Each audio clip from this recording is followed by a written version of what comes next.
Hey there, good afternoon. Well, or morning, or wherever you're Or at. wherever you're at. It could be midnight, so happy midnight. Welcome to our channel. It's all about the dogs and Positive Directions Canine Academy. Yes, yes, yes. So today I thought it might be fun to talk about treats, how to treat, when to treat, how to get rid of the treats. This is a good topic because you know what? I've got dogs and it's my bad. My bad, and you know what? I have no excuse because I've been coming to classes at Noelle's for like A while. a dozen years at least. Mhm. And you know, I've got dogs that are super chow hounds and they're very treat motivated. My old guy Titus, he's always been very treat motivated, food motivated. He'll do anything. Right. You know, Levi, he could care less about the treats, which is good, but he's also not motivated about much of anything else. Yeah. So Yeah. I know I did this bad with Titus because I probably shouldn't have What did you used do? treats for so Much. everything. Everything. You know, treats have a time and a place. If you think of it that it's more like a bonus than it is what do I want to say? A have to. You know, it's like, oh, people think, oh, my dog said I got to give him a treat. And you don't. No, you don't. And rewards don't have to come out of a bag in order for the dog to enjoy it. They actually did a study a few years back where they checked dogs or tested dogs to see which one they preferred, treats or praise. And the majority of the dogs actually preferred praise over the food. Really? Yeah. Interesting. Yep. So it's really important that your dog hears how amazing they are. They're almost like an insecure woman. They just need to hear on a constant basis how incredible they are at what they're doing. Or man. Or man. Yeah, Yes. absolutely.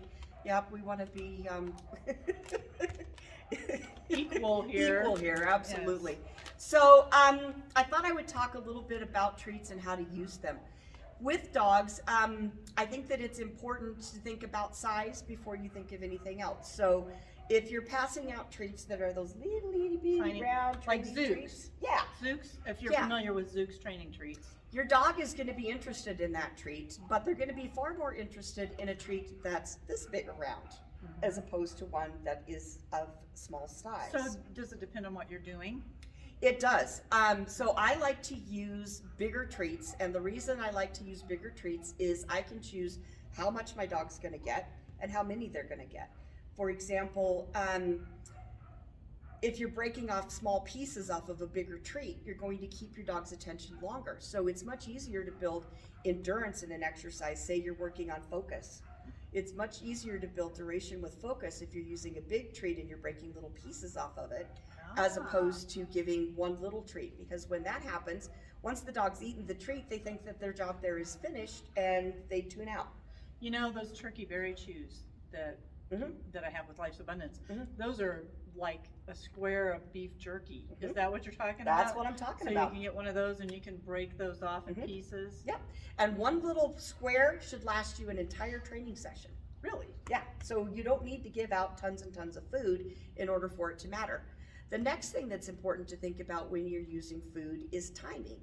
If you're treating your dog, for example, for sitting, and your dog sat and you reach into your pocket to grab the treat and they stand up and you hand them the food, what do you think your dog thinks they got rewarded for? Standing up. Exactly. Exactly. And she's really bad about that because she's the 3-second sitter. Okay, is that? Yep. And I'm done. And I'm done. Yep. So if you had treats that were bigger and you could break off little pieces, then chances are you could build that sit up to an endurance sit where they're sitting for 30 seconds or more. Oh, and look who made an appearance. I know, it's how strange to have a cat in a dog facility. This is Morticia, And she loves me, but I'm she very loves you, allergic. but she's allergic, yes. So Morticia will just sit here and be part of the show now. So again, it's important to pay attention to your timing. If your timing is off, then you could be rewarding your dog for things that you don't think you're rewarding them for. Yeah. Yeah. Which is, you have to really be paying attention then, don't you? Absolutely. Absolutely. Now, the next thing to consider are, what are your treats made of? So if you're getting processed treats or things that are semi-moist or moist, those have a lot of preservatives in them. And they can have a lot of carbs. So Oh. actually carbohydrates and things that are really super high in protein can actually cause symptoms of ADHD. We were gonna talk about that Mhm. too. Yep. Can a dog have ADHD? Yes, they can, and usually it's because of the food and the treats that they're getting. Wow. It can also be certain breeds are more prone to being more active and more busy. So you pair that with a dog who's getting too many carbs or too many proteins, and you've got a dog that is unable to focus or to settle down. Wow. That's good to know. Yep. So I like to choose things that are single ingredient treats, and we'll have some links for some single ingredient treats on down below the video. Yes. Yeah, so you guys can see that. So then the next thing is it really a treat for your dog? There are things that motivate me and things that would never motivate me. For example, I love guacamole, but I hate avocados. Yeah. Isn't that weird? That's definitely weird. So I would be motivated by guacamole, but you show me an avocado and I'm not going to be interested in it. Huh. Yeah. Or like I like chocolate, but I don't like dark chocolate. So if you showed me dark chocolate, that's going to be less motivating for me than milk chocolate or like chocolate that's got caramel and whatever else in it. Yummy. So yeah. So you got to think about your dog. Are they one of those weird people like me who doesn't like avocados but loves guacamole? So things that would be motivating to a dog are things that are typically things they don't normally get. So if your dog doesn't get a steady diet of hot dogs, then hot dogs might be a great motivator for your dog. The things that I found in class that are probably the most motivating would be string cheese. Most dogs absolutely love string cheese, and it's easy on their digestive system, and it's usually a food that most dogs can have. Well, and you can get a stick and break off pieces and it'll last a whole class. Mhm. Yeah. Yep. So you could be excruciating about it and pull off a little piece of string and Or then just hand it to pinch the off dog, the end. or pinch off an end. Yeah. Yeah. The more you play with that food, the more you're going to keep that dog's attention. Liverwurst is another one that dogs absolutely turn themselves inside out for. I don't know if anybody out there's ever touched liverwurst, but it's really gross. My dogs get their vitamins and liverwurst every morning because they? it's a motivator for them to eat their Yeah. vitamins. Yeah. So, And it's soft, so if you're going to use liverwurst and you don't want to put it in your pocket, my recommendation, not I be would putting not it in my recommend it, is to slice it up kind of thin, about the width of maybe 2 or 3 nickels, and put it on a cookie sheet.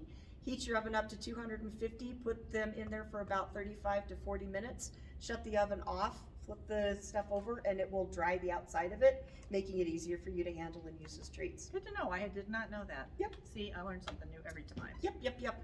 So don't use your dog's food as a motivator unless your dog has dietary issues or things that they just absolutely cannot have variety. And Zella's one of those dogs. She is one of those dogs, Mhm. unfortunately. And it's fortunate that she thinks of her dog food as a treat. as a treat, yeah, she Mhm. does. Yeah, she does. But most dogs don't really think of that as being a treat. And there's a huge movement out there right now called Ditch the Bowl, where you get rid of your dog's dinner dish and you just feed them treats What? with their dog food Oh, I throughout. think that's a bad idea. I do too. And I've for, never heard of that. for but a I think number it's of a bad reasons, idea. I don't much care for the Ditch the Bowl idea. The first one is dogs will have a bowel movement for every meal that they eat during the day. So if your dog has 2 meals, they should have 2 bowel movements. If your dog has 52 meals, then that's a lot of poop that you're gonna have to clean up. Yeah. And it makes it hard to predict, especially if you're house training, when your dog's gonna have to go to the bathroom. Plus it makes them work for food, and everything's about the food rather than it's about the behavior and the praise and the bond and the relationship. Which I'm trying to really build with this one because Mhm. with her, it's really important to not have, because of her special health issues, to not be motivated by food. Right, Right. So I just think that's a horrible idea. yeah, I do too. Whoever came up with that. It's not my favorite, but it is probably sweeping the nation as we speak. And Really? Yeah, Oh it my is. gosh, I'm out of touch there.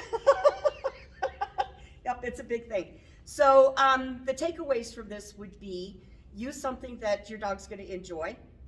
Okay, make it bigger rather than smaller, and make sure that you're giving food after you praise. If you have a relationship with your dog, you build that through praise, through building confidence, through spending time with them. Mhm. The tricks will come, and the tricks I mean the sit, the down, the focus, the heel. all of that will come.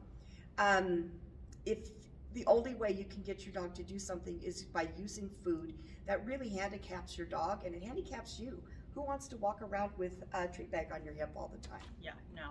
Well, and we're gonna talk about this in a future video too, probably next week, because we're all getting ready to go to a dog show. Yes. And rally is a sport that I really enjoy, that a lot of people do, and you can't have treats in the rally or obedience rings. No, you So can't. your dog has to be able to perform those tricks without being treated. Yes. So that's something you have to deal with when you're doing that kind of a sport. Yeah. I read a book recently that was talking about using a Zen bowl. And it's something that I've started recently to incorporate, probably the last couple, 2 or 3 months, where you put treats in a bowl and you set your bowl off to the side, and then you go 2 or 3 steps away. You work on whatever you want to work on, and then you praise your dog up to the bowl and then give them the treat. What I love about that is the treats are not so readily available because us humans are just constantly reaching for that food. It's like eating French fries. Mhm. Your hand is in it and you're doing this. Yep. Chips or Yep, something. exactly. I can eat 20 potato chips before I decide if I'm hungry for potato chips. So Right? The way it works. it's the way it works. So put your treats in a bowl, set it off to the side, take a few steps away, work with your dog, and then praise them up to the bowl and give them a treat. What a great idea. Yep, works wonders. All right. Thank you for watching our video. Thank you. Please hit the like button and subscribe to our channels. Absolutely. The links are below. We would love to see you back next time. Thank you so much for tuning in. Have a great day.